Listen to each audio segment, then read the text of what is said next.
Another day and another game against the Senators. The Lightning already took a win against Ottawa, but is this second game against the Senators the biggest one of this upcoming week, where the Lightning still have to face two other divisional matchups? We'll talk about that and talk about some players to watch in the second half of the season on today's episode of Locked On Lightning.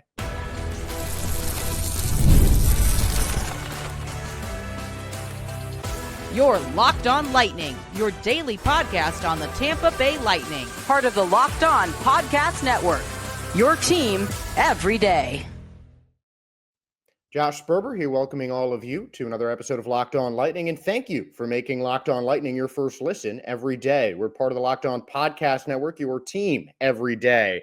And if your team is the Tampa Bay Lightning, then this is the show for you. Today's episode is brought to you by Game Time. Download the Game Time app, create an account, and use the code LOCKEDONNHL for $20 off of your first purchase. Locked On NHL on GameTime.com or the Game Time app for $20 off your first purchase. In our first segment today, we'll start with a preview. Lightning coming off of another victory against the Ottawa Senators back on Tuesday at Amalie Arena. 4-3 was the win, thanks to two third-period goals and two second-period goals from the Tampa Bay Lightning. In the division, the Lightning are still 1 point out of a playoff spot with 2 games in hand against the Senators and the Red Wings, both of whom the Lightning play this week. The Red Wings are the Lightning's battle in Detroit, but that is coming up on Saturday, the front end of the Lightning back-to-back, and that game is the last one the Red Wings will play before the break. If the Lightning win tonight, they can take over Ottawa's spot at third place, as the Red Wings also won on Tuesday, but do not play before they take on the Lightning this coming Saturday. So I think we could see a similar battle. I'm likely to see Andrei Vasilevskiy again. I doubt we'll see Brendan Halverson until probably Sunday against the Montreal Canadiens. But for this game, I think Vasilevskiy in net is going to be another big plus, obviously. He made 25 saves against the Senators. The one thing I think the Lightning need to focus on the most is their face-off. Maybe their power play a little bit more, but those two were the biggest differences, I think, between the two teams, with Ottawa winning 62% of the faceoffs, scoring on one of their two power plays, while the Lightning only managed 1 goal on 4 power play attempts. And time again, we say this, the power play is something that can really make or break Lightning games. This has been a common theme of press conferences and even these preview segments, just talking about how important that power play is. But I mean, the power play was in a lot of ways the difference in this game. That first goal for the Senators on their power play, and Nikita Kucherov's power play goal got the Lightning out in front.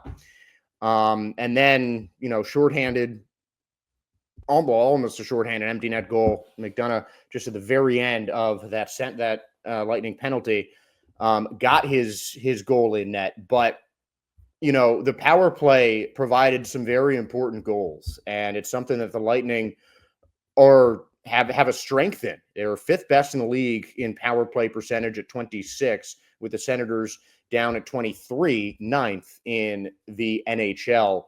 And Ottawa's a really strong face-off team as well, but the Lightning, you need to put up another strong offensive performance, I think, against the Senators' defense.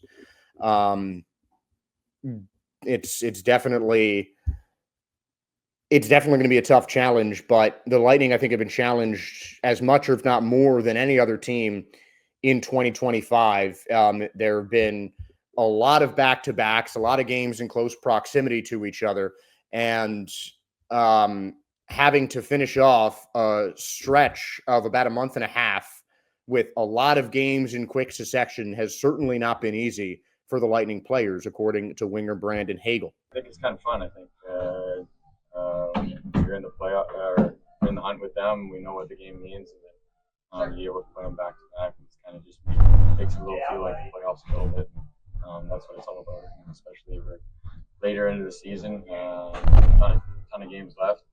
Let's start crunching points and just maybe raise their level of intensity. And that's something the Lightning definitely have to do.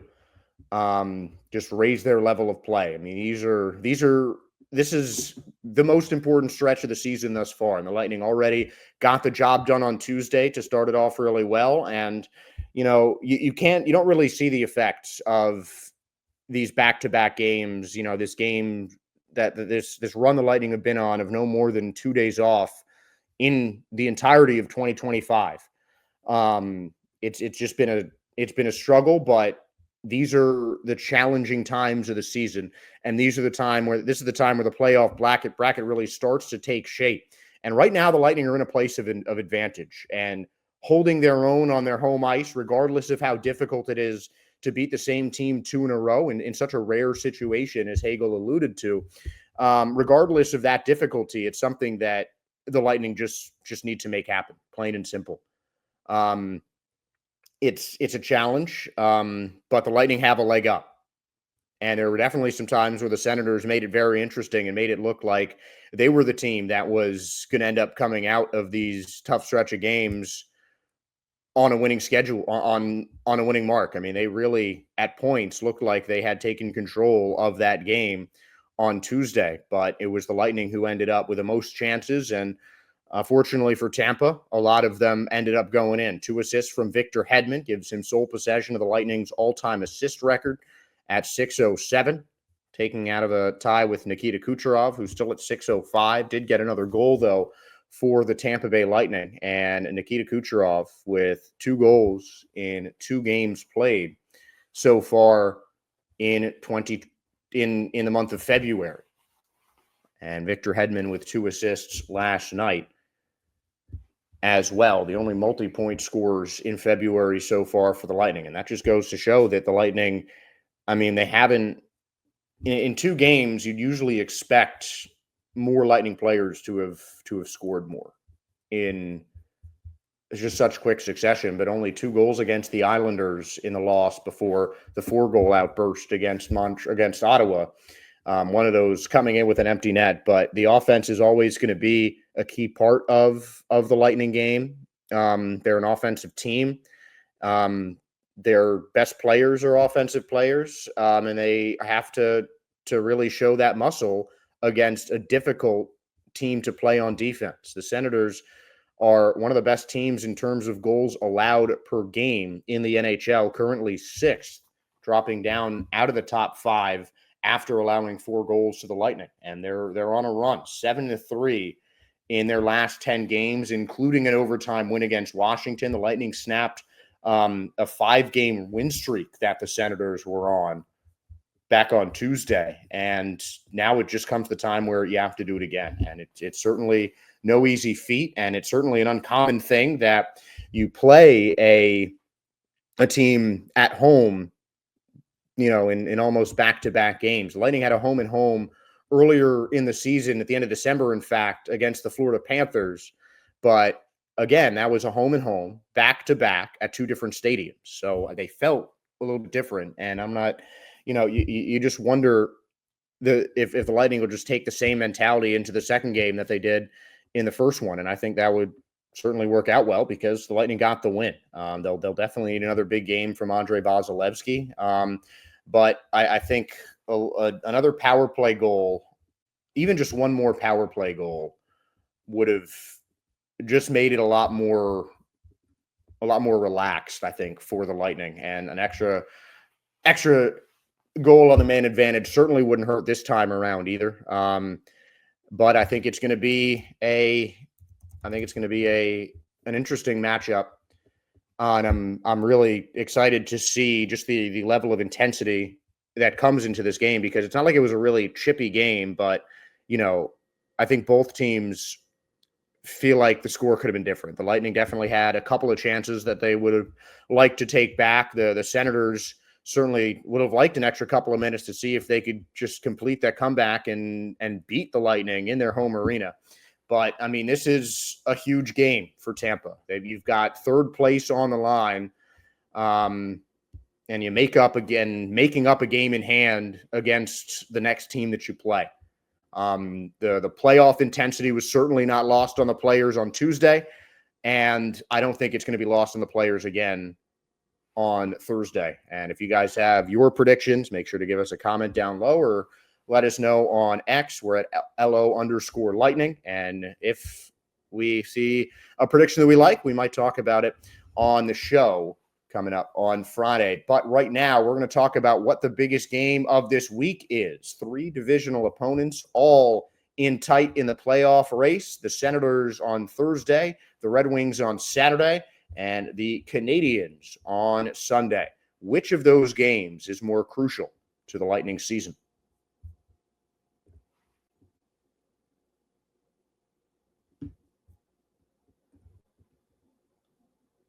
Looking for tickets to your next big event? Whether it's a concert, a comedy show, or a sports game, finding the right ticket at the right price can be a headache. But with Game Time Picks, it has never been easier. So let me tell you how it works. With Game Time Picks, the app does all the hard work for you. It curates the best deals so you don't have to waste time searching through endless ticket listing. I have been using Game Time Picks for a while now, and here's why I love it. The curated deals make it super simple to find tickets at a great price. No more sifting through thousands of options. And I recently grabbed a super deal for a prime seat at a concert actually at Amalie Arena, and I could not believe the value. It was a steal, and the seat view feature is a game changer. Before I even hit buy, I can see exactly what my seat will look like in the venue. It is so reassuring. And the best part, you're covered with Game Time's lowest price guarantee. If you find a better deal somewhere else, Game Time will refund 110% of the difference. Plus, your tickets are guaranteed to be delivered on time with easy cancellation options if anything comes up.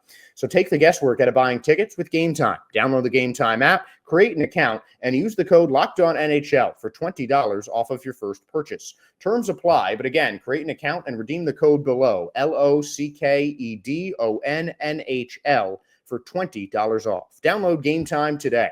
Last minute tickets, lowest price, guaranteed.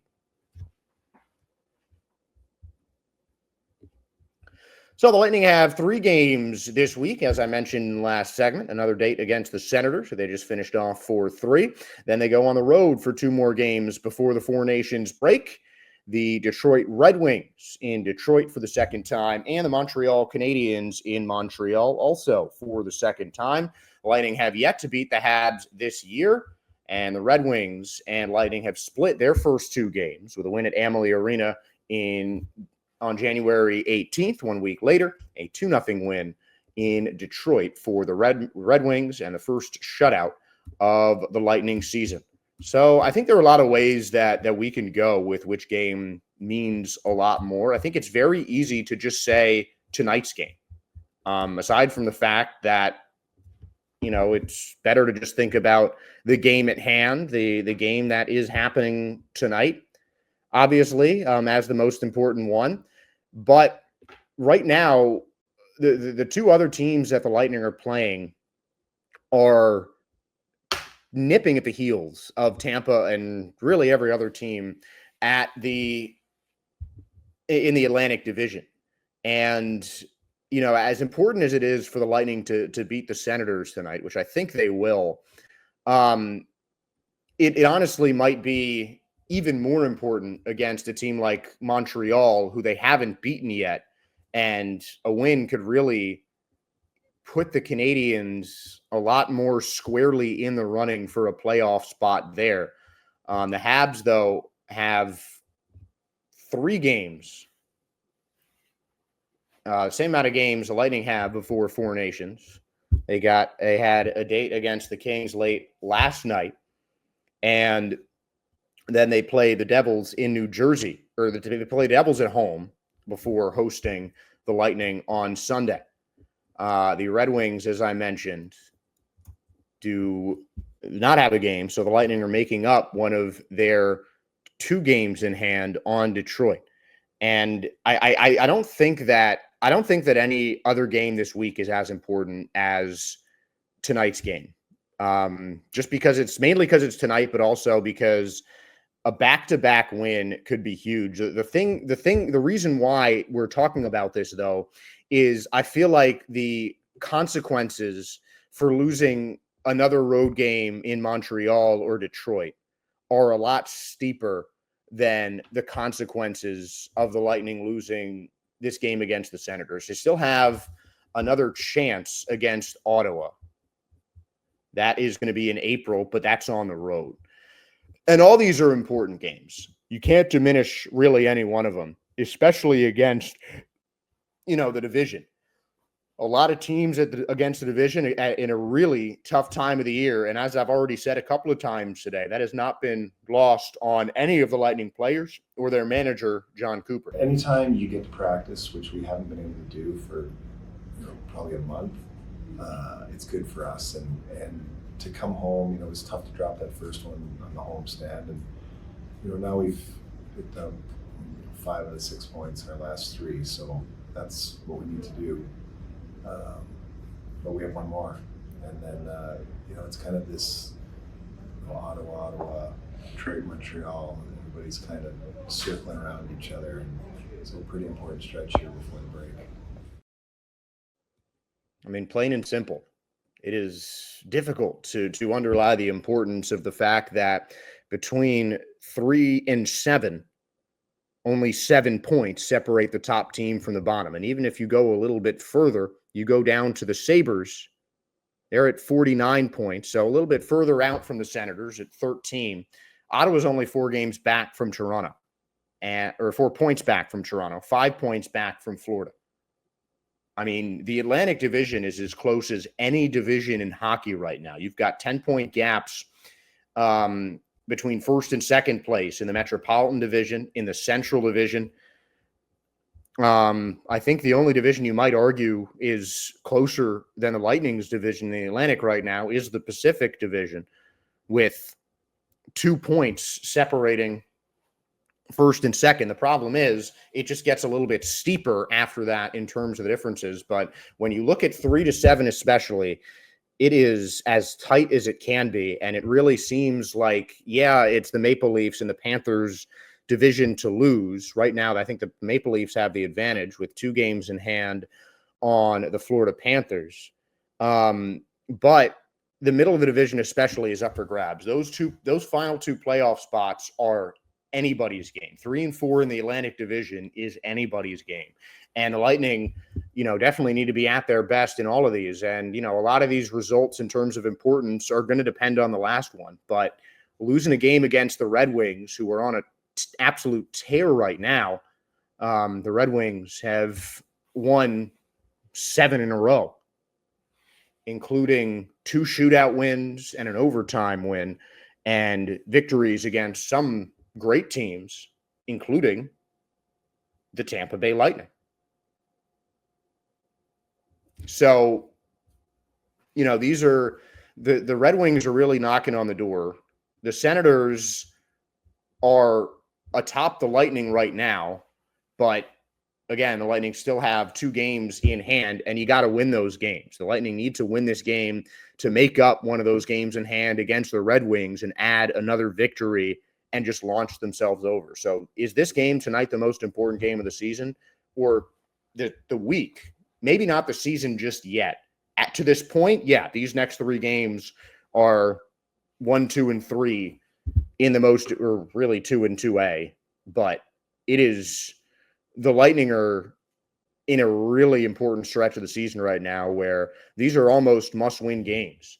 And losing to the Senators, the Lightning will still have a chance to get them back. The Canadiens, losing to the Canadiens would really put them in the thick of the playoff race, and a loss to the Red Wings would drop the Lightning out of an advantage. If they can pick up a win against the Red Wings, who shut them out the last time the Lightning visited, go back to Detroit, pick up a road win, that would be massive for the Lightning. So honestly, that one might be even more important than the game tonight against the Senators. But obviously, the Lightning's focus is on Ottawa. They know that Detroit is going to be looming in the background. They know that Montreal is knocking on the door as well. But, focus number 1 has to be on the team you're playing, and that's the Ottawa Senators. And I still think you could almost argue that the Red Wings game is even more important than Ottawa. And I think that importance compounds if the Lightning lose to the Senators tonight. But a win against Ottawa opens up a lot of control over the rest of the bottom half of that division for the Tampa Bay Lightning, and puts them in a better position to threaten the Panthers and the Maple Leafs for the control that they've really had over this division over the past couple of seasons. But the Lightning also need some players to step up in the second half. Mostly offensive guys in my mind I have on that list, but we'll take a look at some bolts to watch in the second half of the season, and especially over this all-important week in the Tampa Bay Lightning's 2024-2025 season.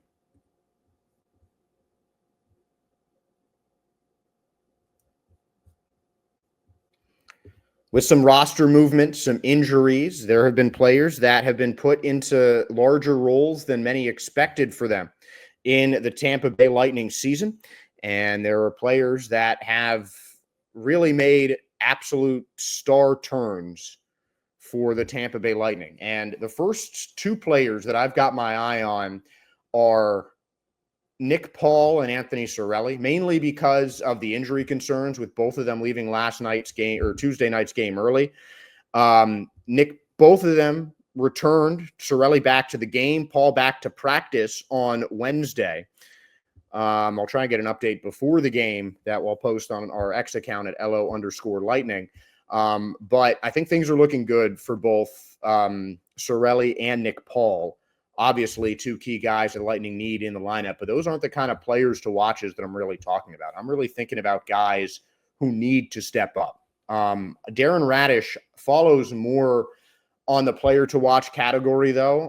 Him and JJ Moser, I think their Lightning destinies this season are a bit intertwined because Radish has taken Moser's spot on the first line during JJ's injury, but we expect Moser to come back after the Four Nations break, and there's even an outside shot that the Lightning can rush him back before it. I don't think that's going to happen. I would expect Moser back after the Four Nations break. But, that just brings the question what the Lightning do with Darren Radish. I mean, do they keep him on the first line for a little bit, let Moser kind of come in a substitute capacity in some way, or do they just go right back as soon as Moser's back playing? Do they put him back up with Victor Hedman? I think Radish has done just as good of a job as Moser has in that first defense spot. Darren, at this current point in the season, is the second leading scoring defenseman among Lightning players. He has 3 goals and 19 assists. The second highest amount of goals among any Lightning player, as well as assists. And JJ Moser was really on that trajectory. I mean, it's hard to obviously predict that if Moser had been healthy for the last month and a half, if he would have gone on the scoring run that Radish did. But I think Moser provides a little bit more offensive consistency than Radish does. And long term, I think he is the better option on that top line with Victor Hedman. But Radish is a more natural defenseman on the right side. If you guys remember, JJ Moser played on the left side in Arizona, and obviously had to move to work with Victor Hedman. And I think he did that really well. Their partnership looked really strong. And I'd like to see that back again, giving a really offensive first line that can still bang and play well on defense as well. So I'm curious to see what the Lightning will do with Darren Radish when JJ Moser comes back and how Moser readjusts to NHL life after over a month off. And another guy that I'm looking at is Gage Gonzalez. We talked about yesterday, Connor Geekie coming down to the AHL for the first time this season. Before I recorded this episode, Geekie had not been recalled to Tampa. And I think Gage Gonzalez is one of the reasons why Geekie got sent down. Gonzalez has been in the Lightning system a little bit longer than Connor Geekie has. And he had to go down back to the minor leagues a couple weeks ago, was pretty quickly called back up. And through 30 games, Gonzalez has looked solid on offense, a goal and 3 assists. and a margin of +2 for Gage, the 24-year-old, a 2020 second-round pick of the Tampa Bay Lightning. And I think he's, one of the most NHL-ready prospects that the Lightning has, and they're looking to just keep him in the NHL. But, they still have Connor Geekie in the AHL, and yes, the Lightning want to focus on his development with the AHL affiliate, keep the 20-year-old player in the minor leagues like most 20-year-olds are that are at the level that Connor Geekie is. But Gage Gonzalez has to prove that he's earned his NHL spot. And I'm not saying he hasn't, but I do question the decision to start him in the NHL while Connor Geekie is in the AHL, because Geekie, I think, is already as good, if not a better player than Gage Gonzalez is at 20 years old. And Gage might have had a lot of seasons of development with, the Lightning's affiliated coaches, and Geekie hasn't, but he still has to play for his job at the NHL level. And I think the same is true of a lot of the Lightning bottom six forwards, including Zemgus Girgensons, who is, I think, the number one player for me that really needs to step up. Him and Cam Atkinson, though. Cam has had some injury troubles this year. He's a little bit older, so I can understand a little bit of the struggles. He is the lowest plus-minus of all Lightning forwards at -6. Zemgus Girgensons is right there at -5, and the Lightning have already played 52 games so far this season. Girgensons has skated in every single one of them, and he has 2 assists. And I know that he is on the fourth line. He's really more, I don't want to say an enforcer, definitely more of a two-way forward, and who leans more on the defensive side. And he has 31 penalty minutes, which is not bad. But, I think you just still need to see offense from everybody. And that's something that has been plaguing the Lightning this season, because if you go up and down the list of their top scorers, there are 2 forwards below line 2 that make that list: Mitchell Chaffee and Nick Paul. Both of them have played a good amount of time on that second line this season for Tampa Bay, especially Nick Paul. But, I mean, you look down the rest of the Lightning forwards: Asimont at 7 points, Atkinson at 6, Glendening at 5, which, again, he's more of a face-off specialist. He's scored in 12 games as a member of the Lightning. So he's not really in there for scoring. The Lightning knew that, but 0 goals. The only other players without goals have combined to play for the Lightning for 11 games in Connor Sheary, Jack Finley, Steven Santini, and Max Crozier. So, yes, Girgensons is more of a defensive-minded player. The Lightning didn't sign him because they thought he would be some game-breaking scorer. But you still want to see more offensive production from those bottom lines. And of the players who have played multiple games on offense for the Lightning this season, Girgensons has scored, tied for the least with Connor Sheary, but Girgensons played 48 more NHL games than Connor Sheary did this season. So I definitely like to see him step up. And I mean, really, you want to see more scoring from the bottom 6. I'm hoping Gonzalez can provide that. Asimont has really looked like he's improved his shooting over the course of the season. He's someone that I like to see step up as well. But him and Zemgus Girgensons are probably the 2 players that I have my eye on the most. On defense, I really don't know if there's anyone that needs to step up. You have Lilleberg and Perbix, who are still on the younger side. I think Lilleberg might need to rein in the aggression a little bit, but I'm not upset with how he's played. I think that for a third line defense, they've been as good a pair as just about anyone. The penalties need to tone down for Lilleberg a little bit, but that's part of the way he plays. I mean, the Lightning need to have the kind of guy who you just don't want to go up against, and that's really Emil Lilleberg. Hits or fights, he can lock it down for the Lightning.